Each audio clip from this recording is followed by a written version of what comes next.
let's take a little bit of recap of different things that we talked about. So we first started off with the very simple definition of AI doing things that minds can do and how it relates to minds, right? This artificial neuron, how it relates to biological neurons, and how neural networks are formed both artificially and biologically.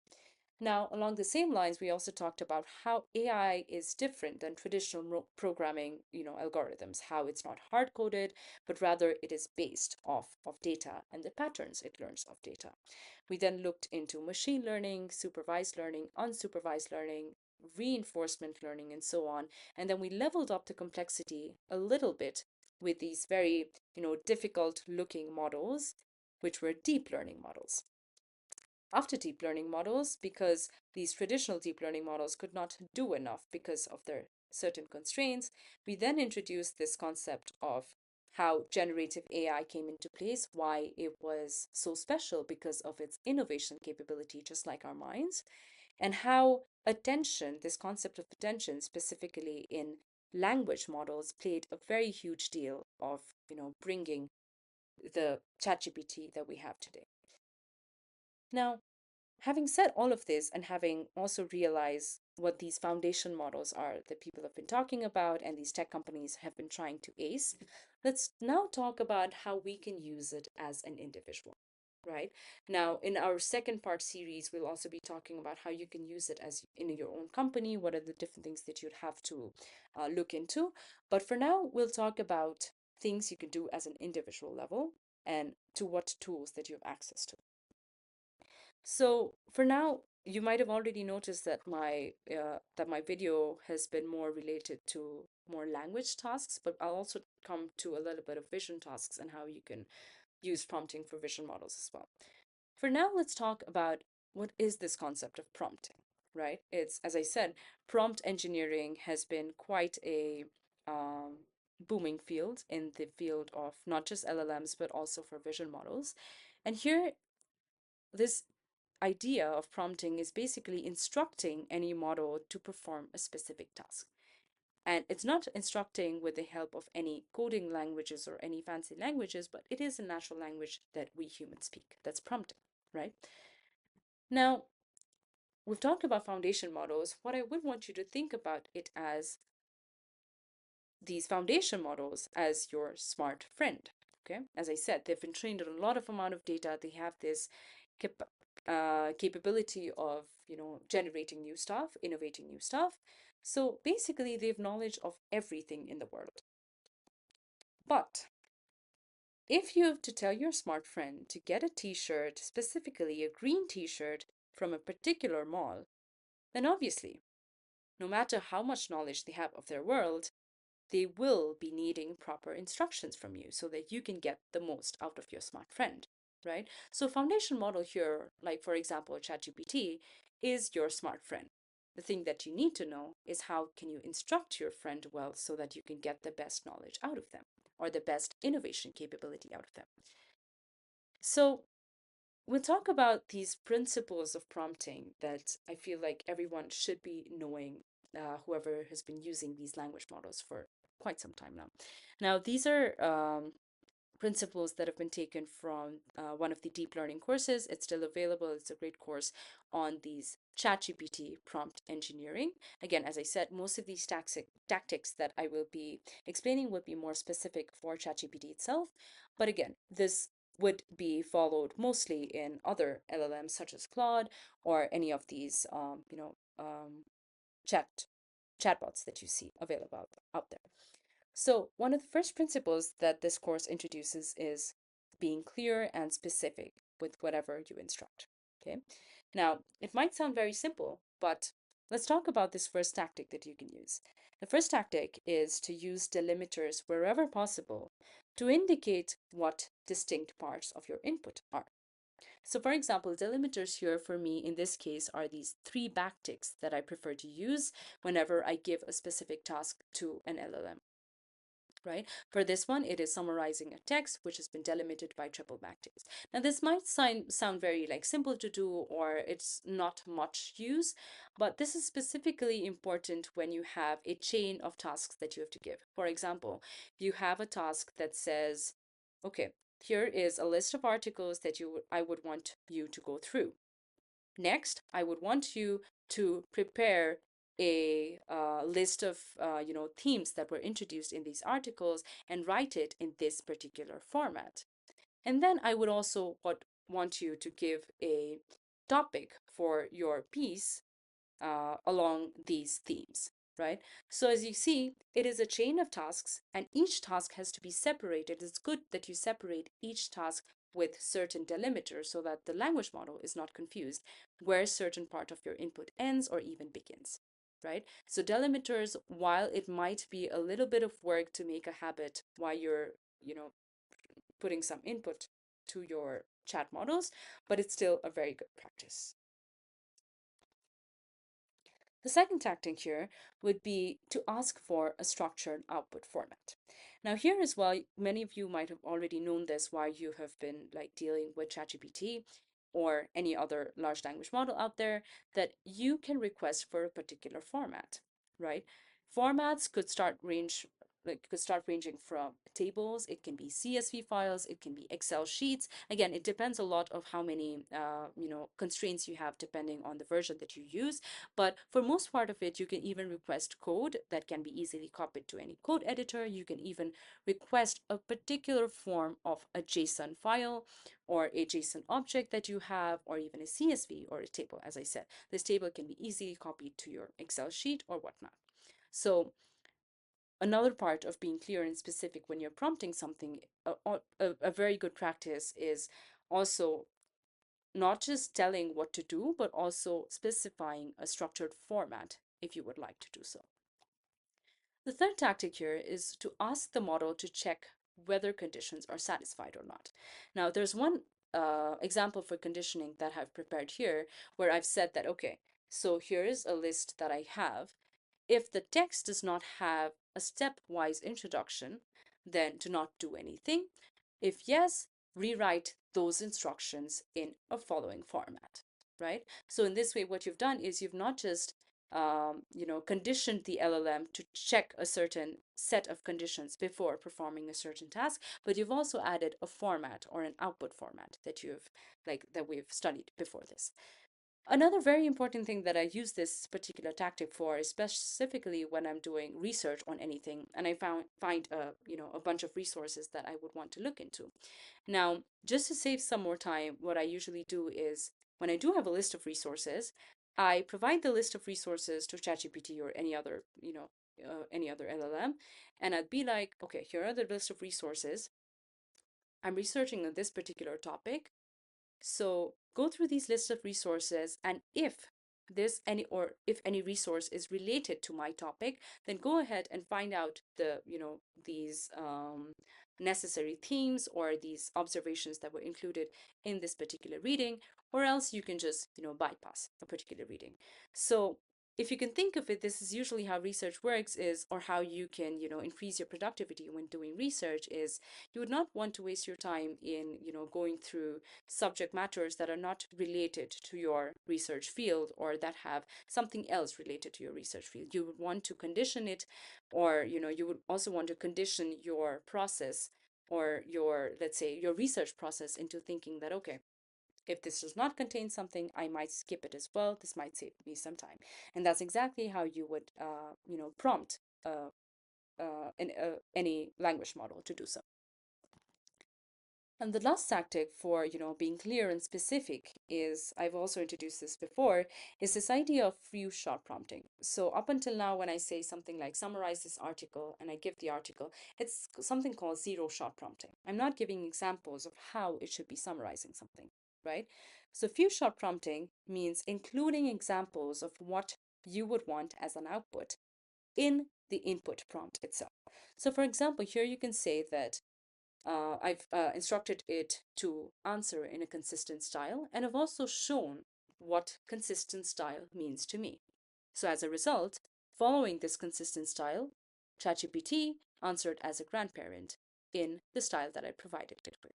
Right? Now, this is again specifically important, or at least how I use it in my day-to-day life, is when I'm trying to write a piece on something, or for documentation purposes or any such purposes, And I do have examples of my previous documentation, and I would want, again, to document in a similar language that I used to document previously. What I do is I provide my pieces, my previous or past articles to ChatGPT, and I would make it to learn my writing style, my format, and then I would provide it the next piece and ask it to summarize or document my process in the consistent style that it studied from my articles, right? So providing examples for something, it has been shown that it's been very useful, specifically when it comes to LLMs generating output, and the outputs are so much far more better when you are giving examples of what you expect rather than just doing zero shot prompting. So the second tactic here, or a second principle that we have to follow when we're prompting large language models, is giving your model time to think, right? Now, it might sound very simple again, but think about this in terms of an interview that you're going through. For example, your interviewer is asking you questions very rapidly without giving you much time to think. Obviously, there are high chances that you might mess up the interview, whether it is in a rush, whether you are nervous, and so on, right? The same thing happens when we're talking about ChatGPT, when we're giving it complex tasks. It's always important to give it time to think, just like how giving a little bit of time to think to the person that you're interviewing would significantly result in more thought process and more reasoning capabilities. The similar rule follows for, LLMs as well. And in this sense, a very common practice that we use is this thing about chain of thought prompting. Now, there has been a paper about this, again, a great paper, where it mentions how this specific term that we use in our prompt, which is called let us think step by step. This magic word that you see here, when you insert this in your prompt, it's very likely that the LLMs would be giving you a better answer or a better output. Now, this is specific for, in this particular case, I've used it for, you know, specifying the steps of making a brownie, starting with, what do you call it? Starting with separating ingredients, adding ingredients as necessary, adding the quantity of ingredients, the steps of ingredients, and so on.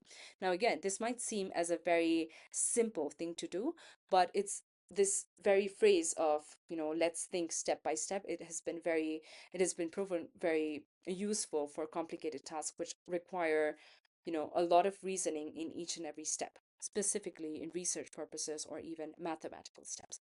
So when the next time you are doing any kind of math calculations or any heavy calculations that require budgeting or that are linked one after the other, it's very handy that you use something like let us think step by step and perform these certain actions, which would definitely result in a better result overall.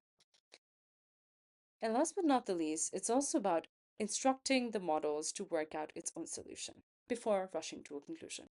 Now, this you can also relate it to the same interviewing scenario that I just presented you with.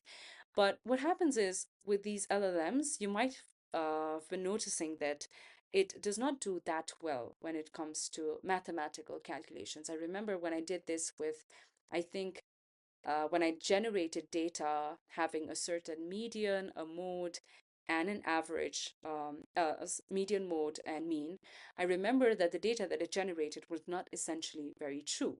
It did not really reflect the mean, median, and the mode that I gave it with. So in that case, what I did was I not just um, ask the model to think step by step, but also give me the reasoning of every other step that it takes. So, for example, here as well, when I am asking the model to calculate the area of a rectangle and I'm giving it the required amount of units, I'm asking it to also show its understanding of the formula even before reaching to the final answer. Now, as you might have already guessed, this is very helpful when it comes to complex calculations that do not really have a direct answer. So, while it's doing the reasoning in between the output, there are very high chances that it would also result in a better what do you call it, a better result, better output, all in all. Now, talking about these different tactics that I've presented you with, one of the very important things that the research community in AI has been following through and has been trying to mitigate or trying to improve in LLMs is this effect of hallucinations that we call it. Now, very literally meaning that hallucinations are, making statements that sound plausible, but they're not essentially true. Okay. For example, I've shown a prompt here where I have asked ChatGPT to write a Facebook ad on Starbucks toothpaste. Now we all know that there is nothing like a Starbucks toothpaste, but having said that, it still moves on to, give me a whole description of what the Starbucks toothpaste would look like. Now, again, this is a fun little example, but where it starts getting tricky is when you start generating references or blog posts or even citations with the help of ChatGPT. Now, one of the many things that people do not do quite well with ChatGPT specifically is try and use it as your research partner. I mean, it's great for brainstorming or idea generation and so on. But when it comes to research, you might be also seeing that when you ask ChatGPT to generate citations for you, it would do it really well. But the fact is, those citations do not exist because, as I said, it's been trained on a whole chunk of internet that has seen citations before and how APA citations or MLA citations look like, but it starts generating those APA citations that don't even exist. So I recommend this to everyone who's been using ChatGPT for research and stuff like that, that you look and you also open every link or every citation that has been generated by ChatGPT because at times they're just hallucinations. It looks really true, but they're not really true. So that is this very problem of hallucinations that LLMs have been facing. So another very interesting thing about LLMs or instructing LLMs what to do or what not to do is they say that you tell the model what to do rather than telling it what not to do, right? So a very simple example is we have this habit of using things like don't use complex technical terms when you're giving a prompt to ChatGPT. Now, instead of using the term don't or anything that, reflects any negative term, you would probably want to use something like that has an assertive tone to it. For example, use a simple language that any type of audience can understand, right? Similarly, when you mention something like don't write long sentences, it's better if you write concise and short sentences at most 20 words each. So the trick here is to avoid using negative terms as much as possible, terms like don't, no, not, and so on, but rather replacing it with assertive words such as, maybe avoid or refrain from using, okay? Or you would be penalized if you use these kinds of words and so on. So be as assertive as possible, tell the model what to do rather telling it what not to do. Now, having said that, there are a couple of things that I would want you to explore when you are in ChatGPT. Now, a few months back, I would not have really gone through this because, most importantly, GPTs were not really available for the free version. But for now, it is, and that's great news. So, what you would essentially do is you would go to chatgpt.com as you would, and there will be a few new things that you'll be seeing here. Okay. So when you go to chatgpt.com, this is the homepage that you'll see. You'll have your chats here. You'll have different things. But this new feature that you will come across is this feature of Explore GPTs. Now, this is a very powerful tool. For anyone who's starting out in ChatGPT and does not know what prompts to write or what is the best way of writing a prompt to get the best out of ChatGPT, you might want to go head into the GPT section and look at what others are doing and see if there's a tool which has already been perfected by someone else so that you do not have to do the hard work of writing those tools yourself or these prompts yourself. For example, there is a writing assistant that someone has already prepared. So for now, let's go ahead and join this GPT called SciSpace, which does your hour's worth of research in minutes, which sounds great to me. So I'll go ahead and start my chat. And here, let's see, let's go ahead with one of these recommended pieces here. Okay, this one sounds good. So let's see what this does. What it claims to do is do your research, and let's see, it wants to talk to typeset.io. For now, I can confirm that. And let's see what it brings. Okay, perfect. So within minutes, it's telling me what research has been done. It has been giving me the papers as well, which might be tricky, but we'll find out if it's true or not. So yeah, it gives me a conclusion. It gives me the papers. Again, perfect. Okay. So while this is being generated, let's go ahead and click on this particular paper and see if it exists. So according to this ChatGPT, the paper is the watch checklist for healthcare. Let's see. Hmm. Okay. Seems like this is quite the paper. So as you can see, this particular GPT here, it has already been conditioned to work as a research partner for you, which will be giving you research papers. And for this case, like legit research papers and legit citations that you can use. So yeah, this saves you a lot of time in preparing that perfect prompt that can make ChatGPT act like your research assistant. And the best part about this is that Explore GPTs, all of these GPTs, most of them are free to use. And as I said, this was previously a pro feature, but now it has been available to most of us, and this is great. And similarly, what the other thing that you can do is, if you've noticed, once I used this size space just right now, you can also mention size space in your main chat itself, and it'll show up here, and you can ask this very assistant to do all of your research all in a single chat. So this is one feature which I love doing. You can also explore it yourself, and yeah, this is quite handy. Now, this other feature that I would want to show you is about the settings that you can use. So when you go to your profile after you've logged in, obviously, you can go ahead and go to customize ChatGPT, and you'll see two things here. The first thing is custom instructions. So this is basically conditioning your ChatGPT or your personal ChatGPT to answer in a specific way all throughout the chat whenever you talk to it. So if there are certain things that you would want ChatGPT to know about you, for example, for me, I would want it to know that I'm an AI consultant or an AI engineer, and I would want the responses to be as technical as possible. Or, for example, I would want the responses to be both technical and non-technical so that both audiences can get it well. So I can provide this here. Okay. Similarly, I can also specify how I would want ChatGPT to respond to different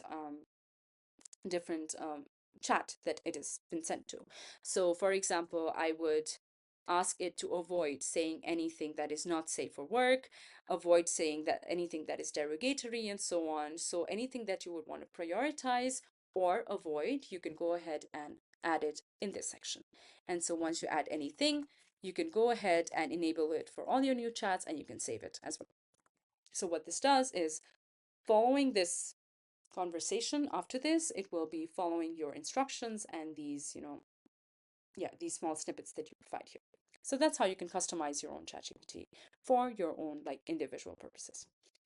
Now, another very fun thing that I love doing is, chaining prompts from different agents. For example, I use Claude, I use Phi.ai sometimes, I use Gemini sometimes, I use ChatGPT. Again, depends on my mood, depends on what I'm doing, and so on. But sometimes when I am not interested in going to the GPTs, what I also do is ask ChatGPT to make a prompt for something that I can use for something else. For example, I can ask ChatGPT to, generate me a prompt to, let's say, um, give to an AI image generation model to create a cool AI definition logo. Let's see what it gives. I've not tried this before, but let's see. Perfect. So now I'll come back to this later. I will see this in action if this prompt actually works or not. So this I do it specifically when I am lazy to write my own prompts, and I like to say that AI knows itself better. It's similar to saying that you know your friend better than anybody else. So ChatGPT would know itself better or its other AI friends better than me. So I sometimes do this. I have this habit of, asking ChatGPT or any other language model to generate a prompt, and then I input it to something else. So it saves a lot of time. So you can try it as well.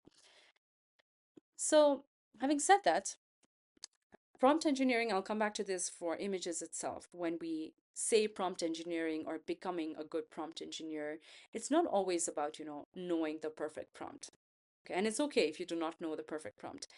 It's always about, knowing the process of writing these prompts to perform your tasks efficiently, and essentially also knowing what to change and how to change it and when to change it. That is how you become a good prompt engineer. And that's how they always say it. And one of these resources that I would definitely like to give you is promptingguide.ai. So this is one such prompt engineering guide that you can obviously follow with great trust, which gives you a lot of general tips for designing prompts, or even these techniques that I just mentioned to you about zero shot, few shot prompting, chain of thought prompting, and these other different sorts of prompting that you can practice along the way. So yeah, go ahead and check it out if you have the time. And as I said, it's not always essential to know your perfect prompt, but to know these techniques that can make those prompts do the work for you. And having said that, if you go to LinkedIn or if you go to Instagram or any other knowledge platform that you see, you'd be finding a lot of these prompting frameworks, whether they are backed by research or whether engineers or the prompt community have been trying it out themselves. So you can obviously go ahead and, try one of those prompts together. For example, for this first prompt that you see here, the role, task, and format prompt example, I have you know, presented an example here where you're Elon Musk and you have to write a convincing piece on why Tesla is the future of e-vehicles, and make sure you present a piece in a blog style format with bold formatting wherever needed. So what I'm doing here is I'm setting the role as Elon Musk, I'm creating a task of writing a convincing piece, and I'm also telling it the format of how you should write it. So as I said, there are a number of different formats that you can follow when you're prompting ChatGPT or any other LLM.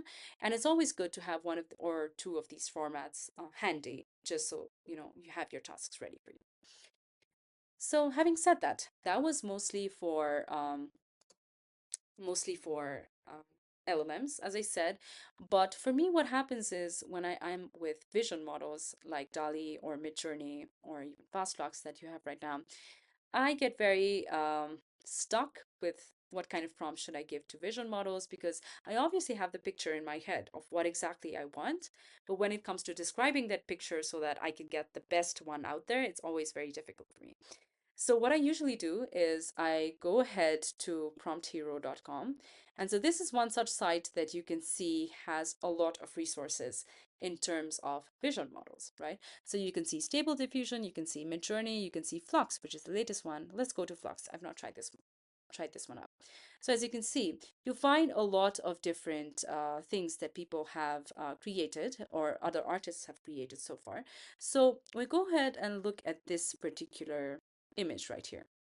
So once you enter this image, you'll be seeing the exact picture that was generated and the exact prompt that the artist or the creator used to generate this picture.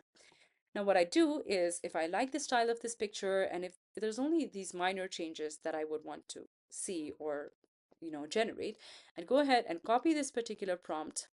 And for now, let's go to fastflux.ai. I think this is a pretty good, cool tool for now. So here I would paste the very prompt that I copied, and let's see if there's something that I would want to change here. A charming coastal, let's say I would not want a coastal town, but like a village in, let's say, Ireland on a bright sunny day, which is pretty funny, but okay. So with colorful seaside houses and da da da. Let's say vibrant flowers, and also let's say mm, let's say I would want a white horse also in the background. Okay, so let's go ahead and run it. Let's see how it does. So, okay, I am presented with pretty much what I prompted it with. And there's also a white horse in the background, which is pretty weird, but okay, this is interesting. But yeah, so the point here that I'm trying to make is when it comes to vision models or these new models that you're trying out, it's always good to have some inspiration. And when you're lacking inspiration, it's good to go to this dashboard of, you know, resources that you've presented with both images and their captions. And you can go ahead and make a little bit of tweaks here and there to get your desired image. So that's usually how I approach it. So, but apart from that, obviously, if you are really looking into going into vision prompting very much, there's also another course on deeplearning.ai that you can go to for specifically for vision prompting. And mostly these aspects that you consider here are, for example, the photo type. You know, sometimes you go for 3D, sometimes you go for neon light painting, and so on. So there are these different aspects that you can look into. So yeah, you can definitely go and check it out. And not just Prompt Hero, there are a lot of other resources that you can go to where you can copy a particular prompt for an image that you like, and you can start tweaking the prompt as necessary. So one another technical detail that I would want to definitely give you is this just not apply just for LLMs, but also for vision models is for some tools that you use that are on the internet, you'll see something called temperature setting. That is true for mostly generative models that you see there. Now, the concept of temperature here, it can be a bit technical, but again, in very simple words, you can just understand temperature as this degree of exploration or randomness of the model. So again, it's just simply randomness of a generative model, right? So technically what happens is when the temperature is, you know, higher, or let's say more than one, less than one, whatever that is, when it is more than one or when it's higher, you say that the model is more creative and more random. So when you're looking for ideas or you want something generated really out of the box, really creative, then maybe you would want to set the temperature of your generative model to like a higher number. But in case you're doing some kind of research or you want to generate an image of a very, very specific, you know, object or a specific looking thing, then you would want to, you know, you might want to go to a lower temperature or even a temperature of 0 so that it gets more factually correct generations. Okay, so temperature, as I said, is most like the randomness of the model that you're doing. Now, having said that, we talked about a lot of prompting techniques. Again, this might be on an individual level. We will be discussing some other decision-making things that you can do for your business, for your startups in the second video that we have. But for now, I would want to wrap this up by introducing some other AI applications that we see in our day-to-day lives. As I said, ChatGPT is not the only AI. Before ChatGPT, there was a lot that was already existing. When I talked to you about supervised, unsupervised, reinforcement learning, and even these deep learning models that I talked to you about. Now, these can be used for many different things, right? So, for example, you've also looked at different models that do speech recognition right now that can do your captioning, that can recognize the speech that you were, you know, talking in your video, and also transcribe the video accordingly, right? Some other things that you've seen is obviously spam filtering, or even before ChatGPT, there were specifically question answering system, these chatbots that you see in your bank apps or any government apps that, or even HR apps that your company has. They were mostly designed for question answering, or you know, answering most of your frequently asked questions. There were also Google Translate before this that was used for machine translation, translation related tasks, right? Another very important aspect is sentiment analysis, or for example, classifying a tweet, whether it is moderate, whether it's neutral, whether it's positive, negative, and so on. So sentiment analysis has been quite something in this whole, you know, aspect of artificial intelligence. Similarly, you've known about robotics. You've also seen about 3D generative rendering. It's not just about videos, audios, or images. Nowadays, it's also been used for architecture, for, you know, building these 3D rendering, 3D rendered models of these architectural buildings that you've been building. So that's also there. And apart from that, mostly in supply chain, it's also used for logistic planning, how much of your products is needed. It's mostly related to forecasting of your products, of your services that you provide, and so on. So, as I said, AI has not just been used for what we use it right now for mostly copywriting purposes, for essay writing, for maybe doing your assignments sometimes, and all of the sort. It was still used before that. It was still used for a lot of applications even before ChatGPT was introduced.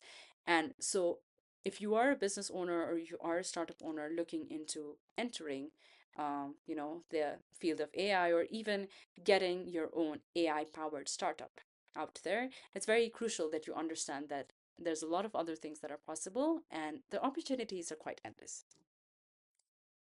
So, having said that, as I said, for my next video, I'll be discussing on more on a company level, on a startup level, of how you can do AI decision making for your startups. It's more of AI in action.